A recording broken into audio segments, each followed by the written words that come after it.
Good morning and welcome to our webinar on planning to sell your business, what you need to know about a trade sale. The webinar this morning will last just under an hour, about 45 minutes of content, and then we leave about 15 minutes at the end to cover any questions. Please ask questions using the Q&A facility, which is either at the bottom or top of your screen, depending on how you're viewing this webinar. We are recording the webinar today, so if you have to leave early, you can watch it on YouTube, and we'll send the links out to YouTube later in the day or tomorrow. But when we're recording it, the only thing that's recorded are the slides and the presenters. There's no information on any attendees recorded. So what we're going to cover in this webinar, we're going to start with just a small section about us, just to explain why we're qualified to talk about the matters covered in this webinar. And then my colleague, Greg Barker, will take us through most of the content, covering before you start, the process, timescales, pre-marketing leading into marketing, selection of a preferred buyer, and closing the deal. I will then come back on and talk about how we can help, just a short section at the end on how we can help, what our services are, how we can help you achieve your aspirations.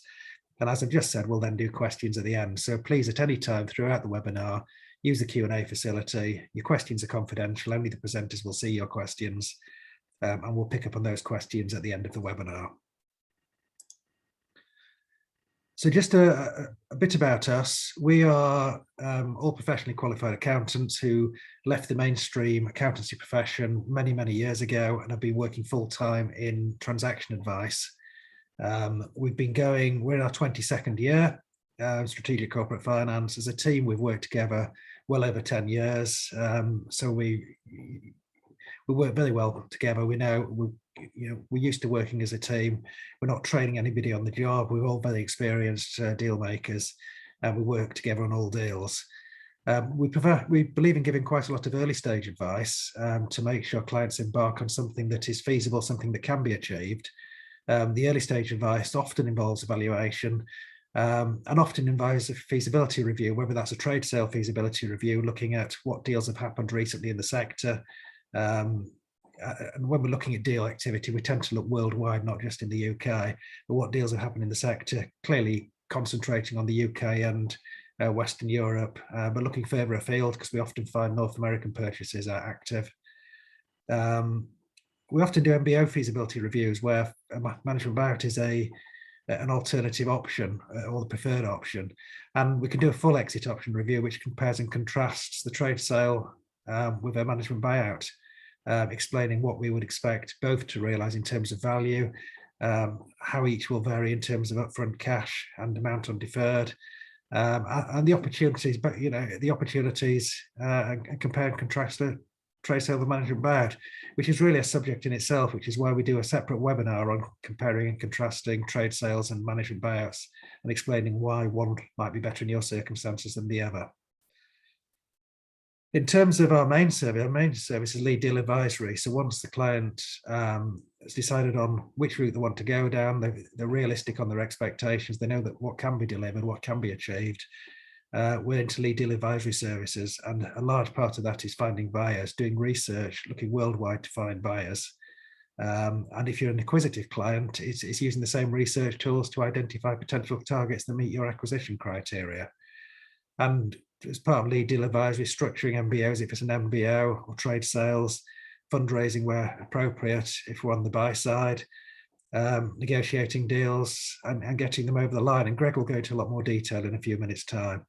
But this is what we do full time, helping clients achieve their aspirations, often on exit, but equally many times at the start of their equity journey where it's a management buyout and they're the management team taking over the ownership of a business.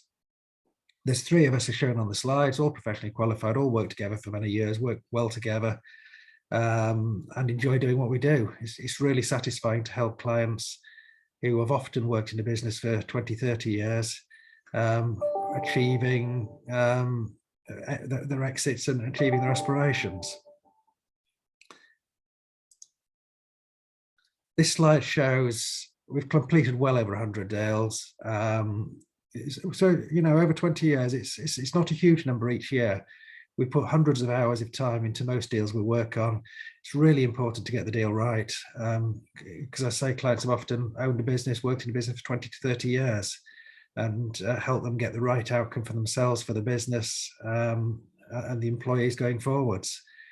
The same deal photos you can see on here, you can see on our website and are clickable on the website. So if there's any of those that stick out and you want to know more about those deals, go to our website, click on the thumbnail, and you'll be able to learn all about each of those deals. So at this point, I'm going to hand over to Greg Barker, who will take us through the main part of the content. And I'll join you later at the end to talk about how we can help and to participate in the question and answer session. Thanks very much, Andrew, for that introduction. Good morning, everyone. So when you're starting to think about selling your business, there's a few things to think about at an early stage. And the first of those is a trade sale likely to meet your price expectations? Many companies go onto the market and then fail to sell, and probably the biggest reason for that is that the owners of those businesses have unrealistic price expectations that were never going to be met through a trade sale process. And very often, going through that process can be very time consuming and expensive. So it's really crucial to get advice and find out exactly what your business is worth before taking that step and going out into the market to look for a trade buyer. When seeking advice, it's important to be aware of free valuations, because in most cases those will either be biased if they're from an organisation that's looking to persuade business owners to put their business on the market, or be quite sort of simple and superficial if they're prepared quickly on a free basis. As well as thinking about what your business is worth, it's also worth considering how easy or otherwise it will be to sell your business, and are there any issues or potential issues that would frustrate a sale. And the kind of common issues that we come across in our work with clients is if a business is subscale. So as a rule of thumb, if a business is making profits of less than, say, £500,000 a year, it may be considered at the very smaller end of businesses, and therefore less attractive to potential buyers. Generally speaking, the larger the business, the more attractive it will be, and the more, so the greater number of potential buyers for it. Is it a business where there's significant commercial risks, such as a concentration with one or two major customers? Another very common issue that we come across is for smaller businesses, is there an undue level of reliance on the shareholders for operations and management? If it's not a business that has a good sort of second-tier management team capable of running things on a day-to-day basis, that can sort of be a hurdle when it comes to finding a buyer. And another thing to think about is how offers are likely to be structured, and some it's an understandable sort of misconception that when companies are bought and sold, the entire consideration will be paid in cash at completion. Actually, that's very, very rare for that to happen. The best sort of scenario for sellers would be to achieve a deal where almost all of the consideration is paid in cash at completion, with a small amount held over, maybe for 12 months. But for many company sales, you have a sort of a phased sort of payment structure where some of the consideration is paid in cash at completion, and then some is paid on a deferred basis over a number of years, and perhaps some of that consideration is linked to future profit targets or other milestones. So it's important to, again, take advice and start to learn about how offers are likely to be structured for your business. And the final point on that slide is that, again, sometimes if it is a business where the owners are heavily involved in running the business day to day, a deal structure might involve them being required to stay in that sort of management role for an extended period of time following a sale. Is that the sort of deal that you would be happy to move forward with?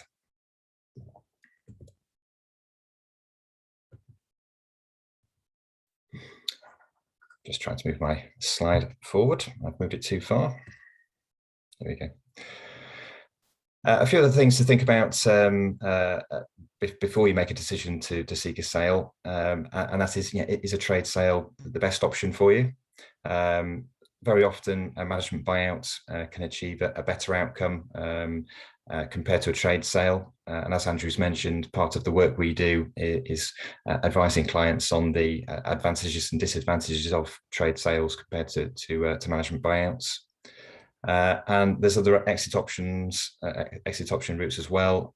You've got a cash out that might be applicable in some circumstances. If you've got a high growth business, which would be attractive to private equity investors, there might be an option to sell a stake in your business, partner with a private equity investor for a number of years before a full exit in the future.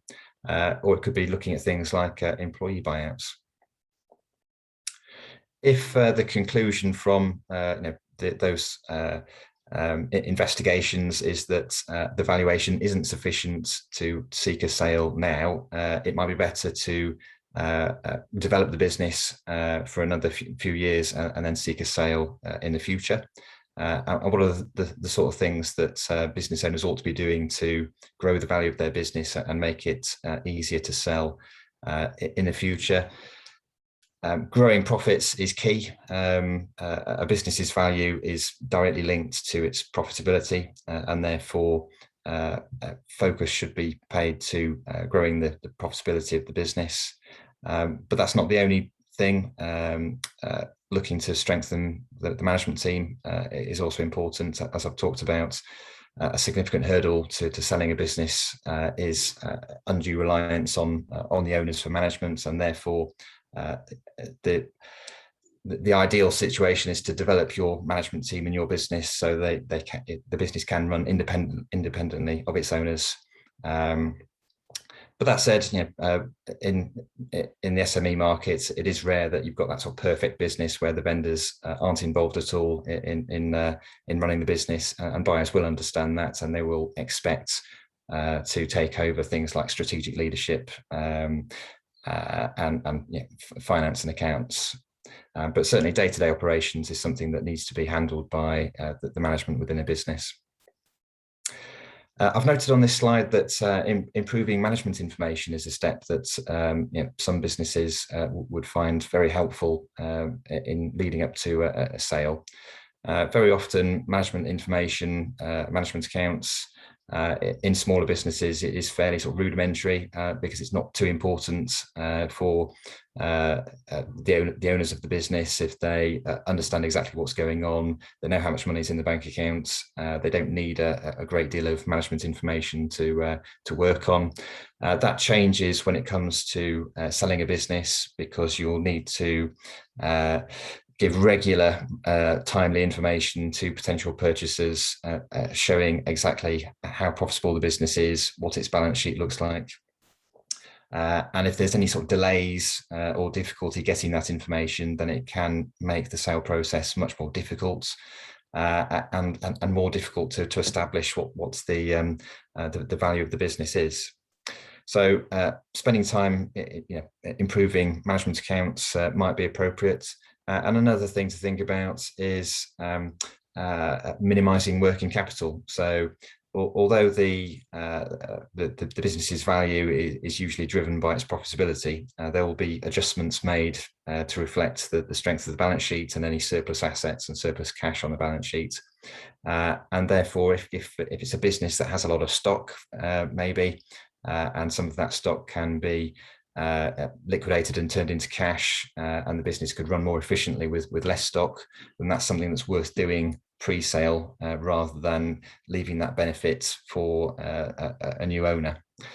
So things like getting on top of stock, getting debtor days down, seeking sort of better payment terms from suppliers, all those sorts of things might help the business run leaner, generate more surplus cash, which then adds to the valuation and gets a better deal for the sellers when the time comes. So lots of things to think about there, and it's important to get advice on all those sorts of things before making what is a huge decision and seeking a trade sale. And as Andrew's mentioned in the introduction, all those sorts of things are things that we can help with. So moving on to the trade sale process itself, this first slide illustrates the different stages, which I'm going to talk through over the next few slides. And I've noted on this slide how long each stage might be expected to last. So you've got the pre-marketing stage, first of all, where you and your advisors would be preparing the business for sale. And this might take several weeks, maybe a couple of months before you get to the point where you're ready to launch the marketing process. And that marketing stage might last 2 or 3 months. Then at the end of that, you should receive indicative offers from potential buyers, and then look to negotiate heads of terms with the preferred purchaser. That might take another 4 weeks. And once you've reached a deal in principle with a buyer, there would then be a process of due diligence and legal work to close the deal. And commonly, buyers would ask for an exclusivity period of around 90 days for them to undertake that work. So altogether, those steps might add up to a process that lasts 9 months. So it's not a quick process finding a trade buyer.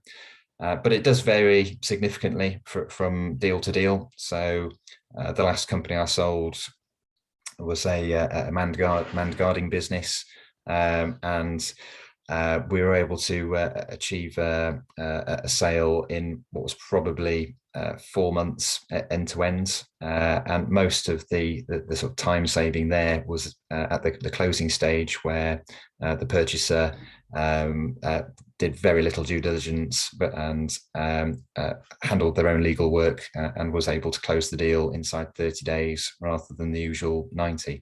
So it does vary tremendously from deal to deal, but you should expect that the process is going to last at least 5 or 6 months, and probably a bit longer.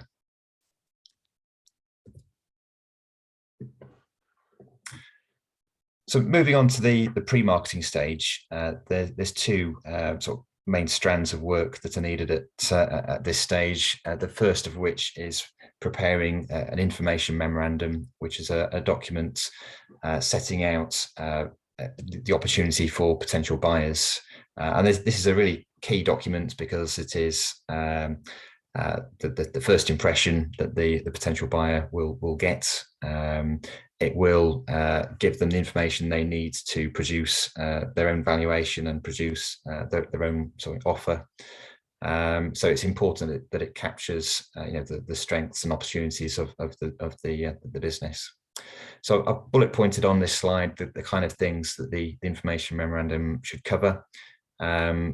Importantly, it needs to state why the owners of the business are seeking a sale. This is one of the 2 sort of most commonly asked questions from potential buyers. The other being how much the buyers want for their shares, the sellers want for their shares. If it's not a sort of an easily understandable reason, such as that the owner's wishing to retire, then the reason for the sale needs to be sort of carefully explained, because buyers will want to feel assured that there's a genuine reason for the sale, and it's not just that the owners, there's an issue with the business and the owners want to get out.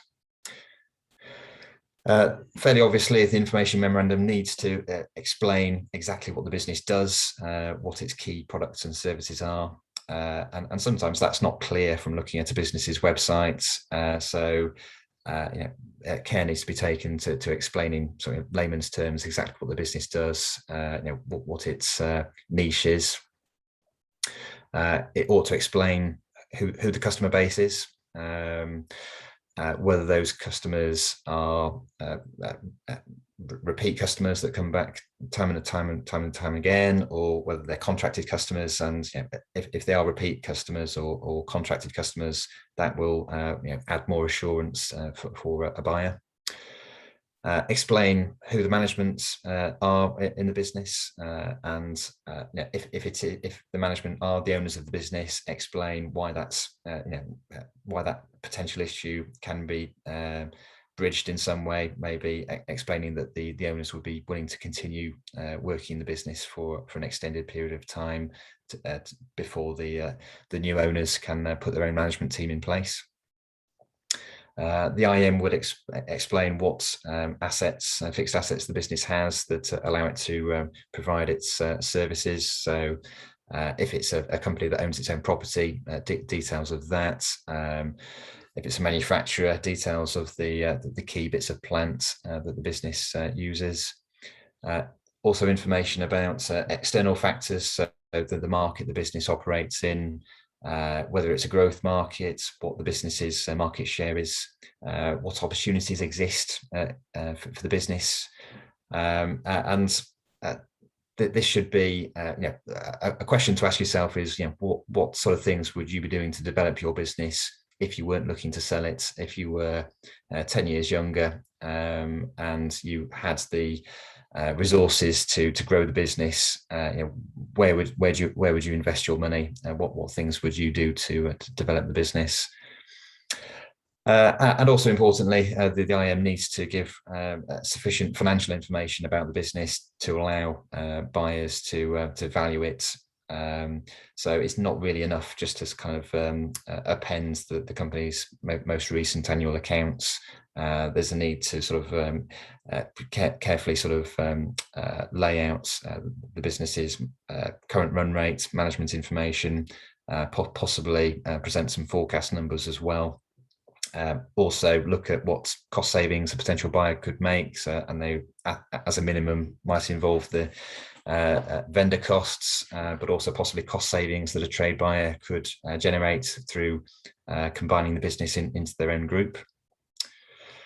So in terms of level of detail, the document needs to be fairly detailed to cover all those kind of things, and allow offers to be made that aren't going to materially change later in the process. So when the buyer does its own due diligence after a deal's been agreed in principle, they shouldn't find anything that's going to contradict what's in the information memorandum, or find anything that should have been disclosed in the information memorandum that wasn't, and would cause the offer to be adjusted.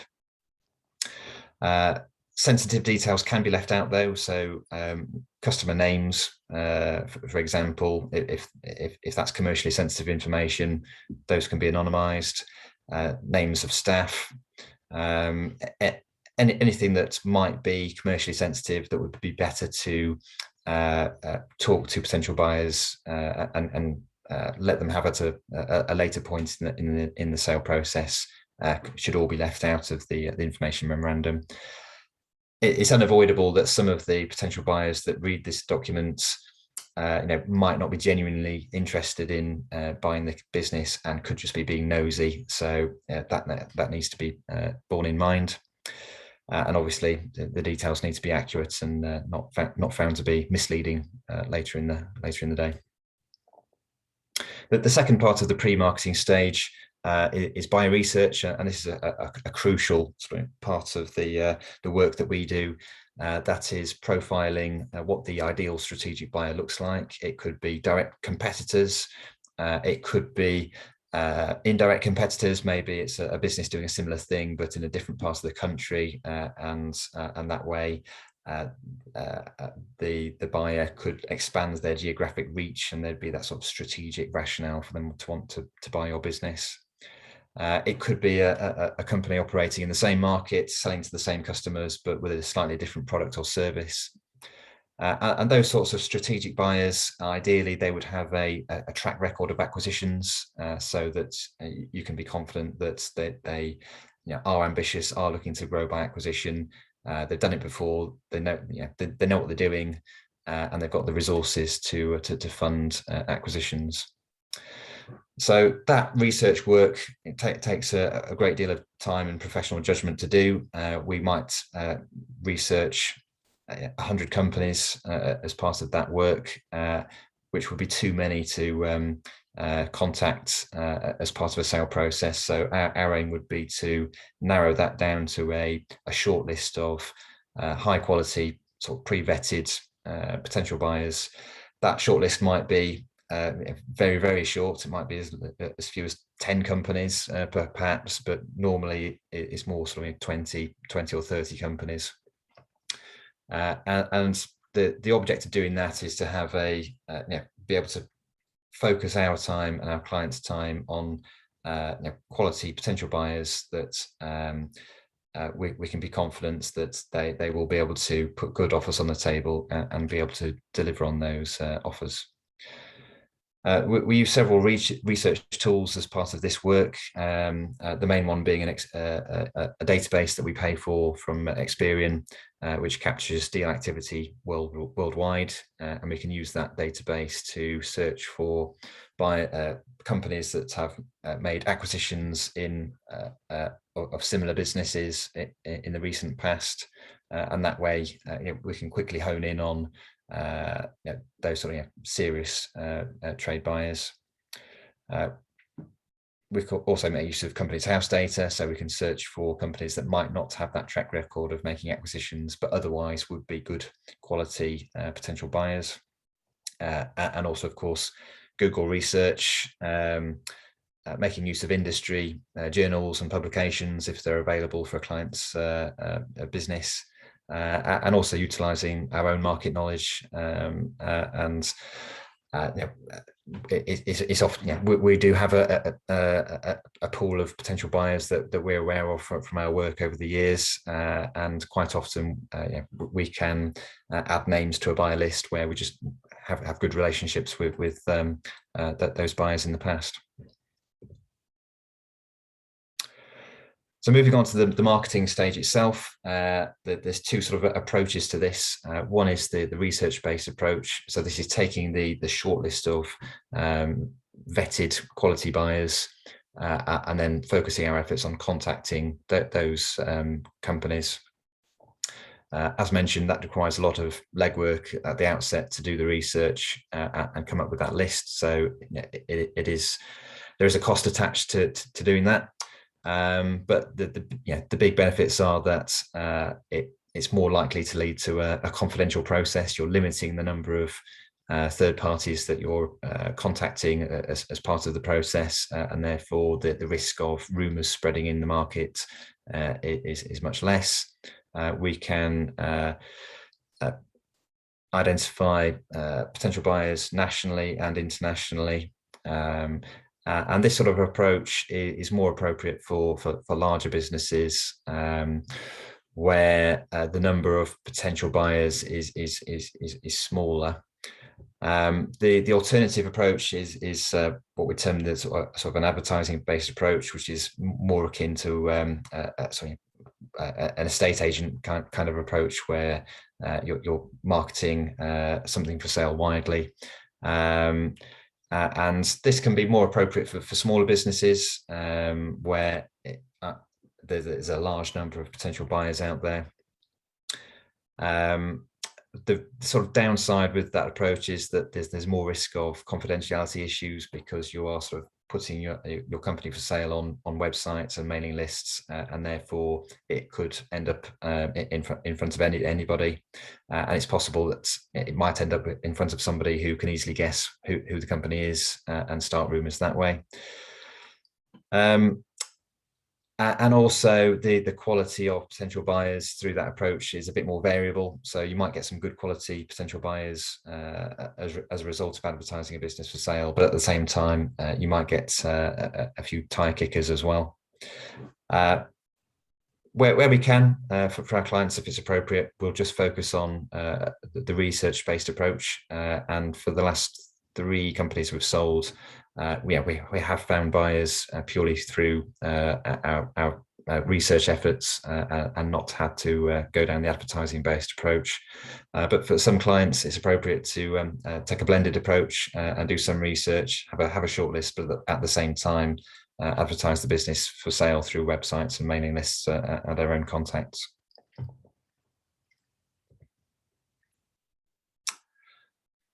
So a little bit about what the marketing process involves.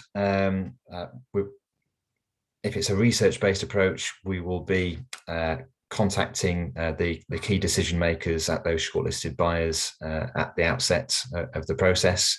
And in most cases, that would be the managing director or CEO of the company that we've identified. But for larger corporates that make many acquisitions, they might have a dedicated M&A team and will be contacting that department.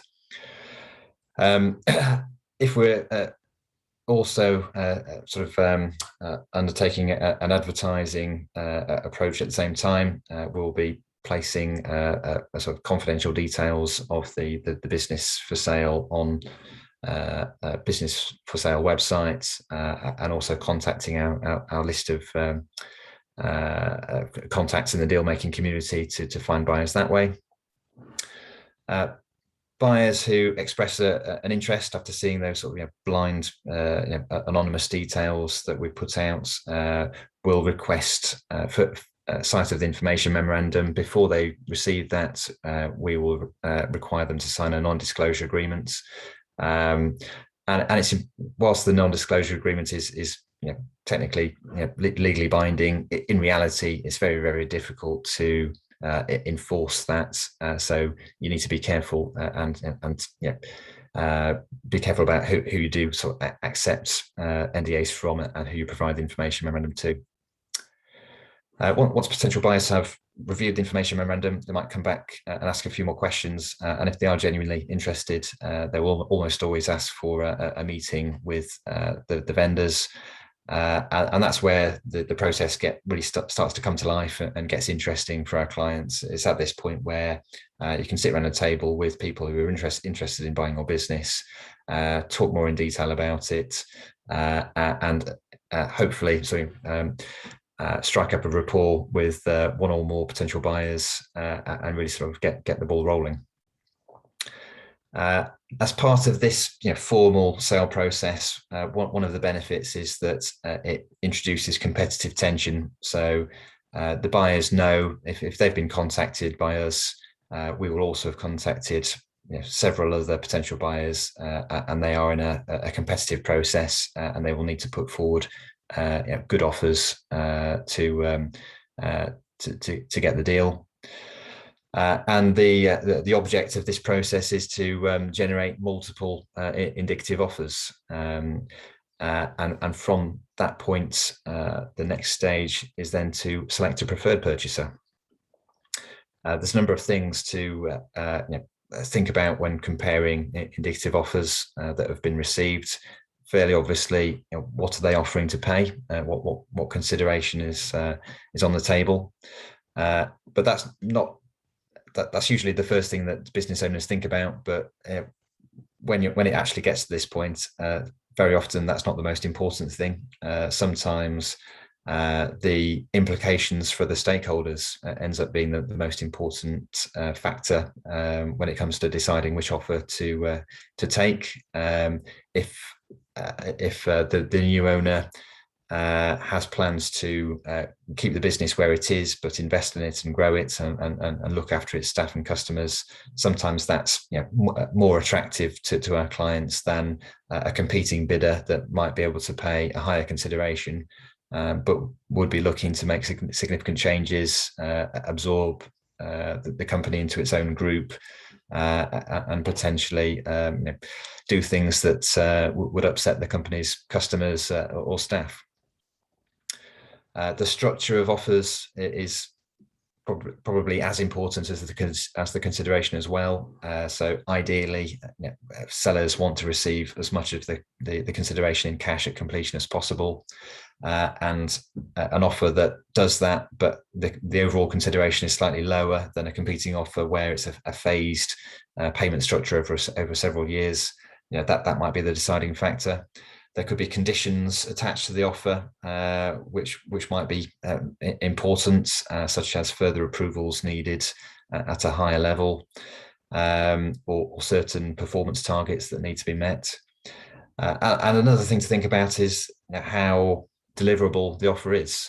You might receive a very attractive offer, but have doubts about whether the buyer can actually follow through with that and whether they would be able to fund it.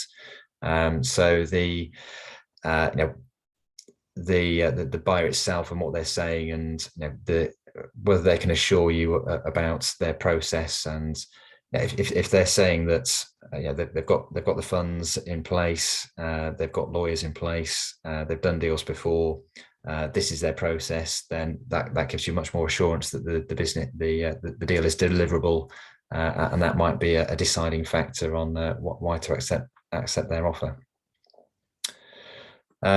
There's usually some further negotiation at this stage, even if it's just ironing out some of the sort of details in the offer. But often it is possible to negotiate the consideration higher at this point, especially if we've got a number of competing offers.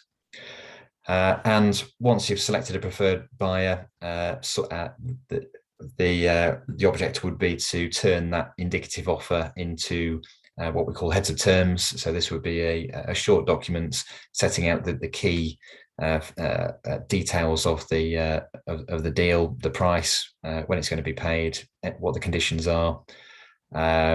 Also looking at things like debt and cash free adjustments. So indicative offers are normally made on a cash and debt free basis, which assumes the company is sold with a normal balance sheet with no debt and no surplus cash.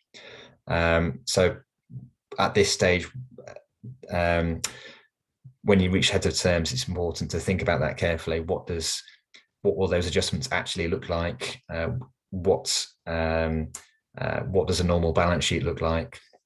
And actually pinpoint as far as possible what the deal is actually going to look like once those adjustments have been made, and make sure those are agreed and set out in the heads of terms rather than leaving it until a later stage. The heads of terms would be legally binding into at least in respect of exclusivity. So the heads of terms would grant the buyer typically 90 days exclusivity, during which the sellers would undertake not to speak to any other potential buyers, and that's usually a non-negotiable from the point of view of the buyer, because they will be spending a lot of their own time and money undertaking due diligence, paying their solicitors to move the deal process forward, and therefore they need to be certain that the seller is not going to suddenly pull out of the process and sell to somebody else. The heads of terms can sometimes be a difficult document to agree, in that sometimes there's a temptation on the part of the buyer, particularly, to make it too complicated and get into too great a level of detail. That's something that I've seen happen on quite a few occasions, and it's important at this stage that advisors on both sides avoid any issues. Make sure that the key points are agreed in heads of terms, but leave the fine details until we get to the legal stage. So once you've got a deal in principle documented in heads of terms, the final phase in the process is to close the deal, and as mentioned, this might take 90 days typically, but it depends on the circumstances. The steps that need to be completed include the buyer's due diligence, and they might ask to see a greater level of financial information than what's previously been disclosed to them,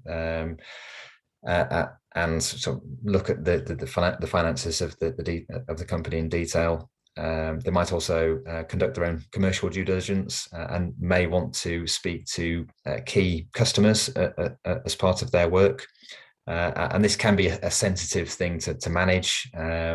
And where possible, what we try to do is leave any sort of really sort of sensitive aspects of due diligence, such as speaking to customers, until the latest possible moment. So possibly, the week before the deal actually completes, so that it's the last thing that takes place. Either following due diligence or at the same time, the buyer will instruct solicitors to carry out all the various legal work that needs to be done to close the deal. This will also include due diligence. So you might have two different due diligence processes running in parallel, which can sometimes be confusing. But the lawyers will have a sort of standard questionnaire that will be issued, which will ask for details about every aspect of the company. And that's a key part of the process that needs to be answered in sufficient detail, and can be quite time consuming for clients to provide all that information. So it can often be beneficial to kind of do some of that work in advance if possible, and get a solicitor in place at an early stage, obtain an example questionnaire, and start to actually gather the information and responses that will be needed in advance, so that there isn't a delay further down the line. The key documents to the solicitors will negotiate and agree is the SPA, the share purchase agreement. That will contain a few paragraphs explaining what the deal is in terms of the consideration that's being paid and when, and then the rest of the document will consist of protections mainly for the buyer, but also for the seller, and govern under what sort of circumstances the buyer can seek to reclaim some of the money from the sellers. So this is something that the seller's solicitors will handle on behalf of the sellers, and it's their job at this stage to ensure that the contract is as watertight as possible, and minimise the risk that the buyer can look to claw back any money after the deal's done. There'll also be some other documents to agree at the same time. So if the sellers are continuing to work for the business for a period of time after the sale, they might enter into new service agreements with the company, and there'll be various other ancillary documents that need to be drawn up by the solicitors as well. So it's quite an involved sort of time-consuming process when you get to this end of the deal. It's important to be aware of that and not go into the process thinking that it's anything other than that. And it's really, really important to have experienced specialist solicitors and corporate finance advisors in your corner when you get to this point, who can shoulder the burden of dealing with the buyer and their advisors, and ensure that the deal concludes efficiently and on the best possible terms.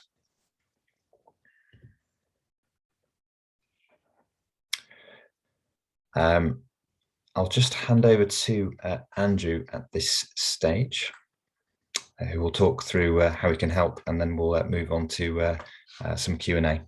Thanks, Greg. The system was a bit slow letting me turn my video and mic back on. That was the delay there. Yeah, we're going on to questions and answers in about 2 or 3 minutes time. So if you've got any questions, please use, as I said earlier, the Q&A facility at the top and bottom of the screen, depending on how you're viewing it. So very happy to, we do a lot of initial meetings with potential clients, very happy to have an initial meeting with anybody attending the webinar today, whether you are a potential client or an advisor. We're doing most of our initial meetings by Zoom at the moment, but happy to meet in person as well. As I said right at the start, we really believe in giving a lot of early stage advice, making sure that clients understand what is feasible, what is achievable, what sort of value they're going to get, how the deal's likely to be structured, what sort of appetite there will be for the business, what sort of issues may cause problems in selling the business, really, so that once clients press the green button to start on the sale process or management buyout process, they know where it's likely to lead and that it can be achieved.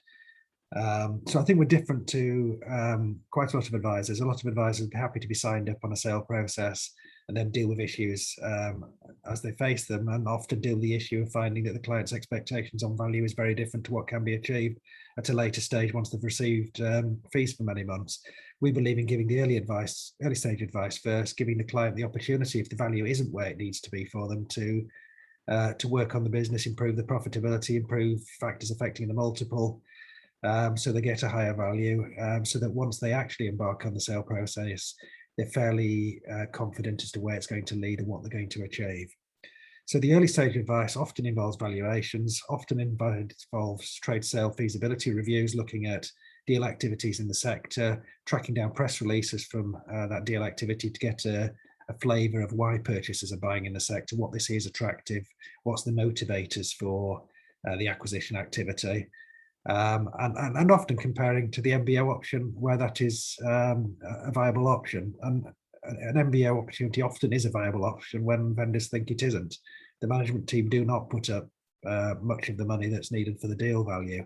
And we do a separate webinar called The Magic of Management Buyouts, where we take you through what can be achieved through a management buyout.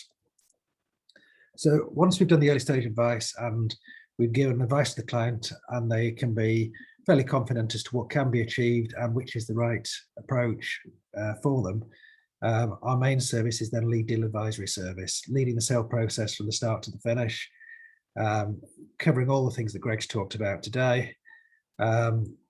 We very much believe that in the teamwork approach, that the best deals, the smoothest deals, the most efficient deals, the deals that get the best results and the safest deals for clients are where the corporate finance advisors ourselves work closely with yourselves as clients and with your solicitors and with your accountants, everybody pulling the same way. And we're very happy to project manage that and liaise with all interested parties and make sure everybody's dealing with stuff when they need to deal with it and getting the information they need to move things forward to make sure the deal progresses smoothly. There always will be issues on every single deal. There will be things that come up that need negotiation, need discussion. We believe in spotting those issues before they become issues. Much easier to deal with things at an early stage. We believe in declaring things that could become an issue at an early stage and talking through why they're not a big issue before a purchaser finds out about them themselves through their due diligence or otherwise. So dealing with issues as they arise, the slide says, but often dealing with issues before they arise, making sure they don't become big issues. And ultimately, making the deal happen, not at any cost, making the deal happen that's right for the client, and usually almost always right for the business as well. And most clients want to leave a legacy. They want the deal to be right for them personally, but they want the deal to be right for the business, their employees, their customers, their suppliers. And that is, those are factors that are taken into account by clients when deciding which preferred purchaser to choose. So that was very brief, describing how we can help. So we're now going to move on to questions, and Catherine is going to host the question session, and Greg and myself will answer the questions. So over to you, Catherine. Thanks, Andrew. Morning, everyone. The first question we've got, given the impact of COVID, is now a good time to sell a company? I always find that the answer is it depends to most questions we get asked, and it depends. For many companies, yes, now is a good time to sell, and we're seeing probably a record amount of deal-making activity at the moment, and there's a lot of appetite out there. We're completing a lot of deals, and I think that's motivated. Certainly, deal levels are higher, and finding buyers for businesses who are willing to make sensible offers isn't an issue at the moment. And I think the higher deal activity is really motivated by two things. One, some people are probably deciding to sell earlier than they would have sold because they've had during the first lockdown and subsequent lockdowns, they've probably worked less days, and they've decided that actually they quite enjoy not going into work and there's other things they want to do. They've had time to think about the business, think about their future. They might have seen friends become ill, may have seen worse than that. And they've had time to think about the future during COVID and decided that, yeah, let's get on and let's retire. So I think that's one thing motivating deal activity. The other thing motivating deal activity is the expectation that capital gains tax rates are going to go up significantly, possibly in the budget next week, possibly in the following budget. But the Office for Tax Simplification issued a discussion paper at the request of the Chancellor last November that looks at the CGT tax and looks at the big differential between income tax rates on dividends and the capital gains tax rates. Over the last few years, we've seen most clients paying 10% tax on the gain they make on exit through entrepreneurs relief, which is now called business asset disposal relief. I'd be surprised if that 10% tax regime stays for much longer. I think, going forwards, people may be paying 20% tax as a starting point when they sell their business. We've already seen entrepreneurs relief cut from £10 million lifetime limit to £1 million lifetime limit over the last 2 years. So the capital gains tax, the expectations on increased capital gains taxes, which is more an expectation. The budget red book, the red book that's issued on budget day each budget, for the last budget in March, showed that capital gains tax receipts are expected to go up by more than 50% over the next 3 years. So I think the capital gains tax regime and the fact that people during COVID have had time to think about what they want in the future is motivating the increased deal activity. But to answer the specific question, is now a good time? Depends on how your business is performing and how you'd expect your business to perform. All businesses, just about without exception, had a hit in March 2020, April 2020, during the first lockdown when most things stopped. We've seen a lot of clients we've spoken to recently are now operating more efficiently than they were before COVID, because they laid people off, furloughed people, and found they didn't need to take everybody back to hit the same activity levels. And then they're now running a leaner business with less people. They've let 1 or 2 people go through redundancy and are now more profitable. So if your business is, most of the clients we're acting for, COVID's not really been an issue because the business has bounced back very quickly. The profitability over the last 12 months has been good. Clearly, if you've been in the hospitality sector or been supplying the hospitality sector, then your businesses have been badly hit, and there's still uncertainty about what will happen over the winter with COVID. So hospitality sector is probably, depending on the circumstances of your business, could be a difficult sector. But for most businesses, everybody understands COVID came, everybody understands COVID had a hit on your business, but providing your business has bounced back to normal levels or better than normal levels, and there's nothing that indicates that that's not going to continue, then there's plenty of buyers out there with buyer appetite, and the sooner you get a deal away, the more chance there is of beating the CGT tax increases. Obviously, we'll know more. I mean, the ideal for us next week will be for the Chancellor to announce capital gains tax increases are going to happen from the 6th of April next year, because that really will stimulate deal activity. But we'll have to see what he says next week. If he doesn't say it next week, there's probably a year to get a deal away before the CGT increases come in. So a long answer to you. I started by saying it depends, which it does, but next, is there another question, Catherine? Thanks for that, Andrea. I've got one more question, just while I'm coming to that. As a reminder, if you have got something you want to ask, use the Q&A button on your screen. Right, the last question for now then is, of the companies that you take on, how many do you sell? Do you want to take that, Greg? The short answer is almost all of them. And that is because, as Andrew said, we don't take on clients if we feel their price expectations are unachievable. So we always try to ensure that our clients' aims can be achieved before we sort of start working with them. And we persevere until we get a deal for our clients. So sometimes things happen that are sort of we can't do anything about. So we've had instances in the past where clients might change their mind and decide not to seek a sale after all, or maybe their trading performance has suffered a sudden decline, causing them to change their plans to sell the business. But in all other sort of instances, where we take on a client to find a buyer, that's what we do. Whether that's something that can be achieved very quickly or takes over a year, then we always tend to find a successful outcome in the end for our clients. I can think of two where we saw significant trading dips, and both had to be put on hold. One for only about 12 months, and then came back with a stronger trading performance and got a better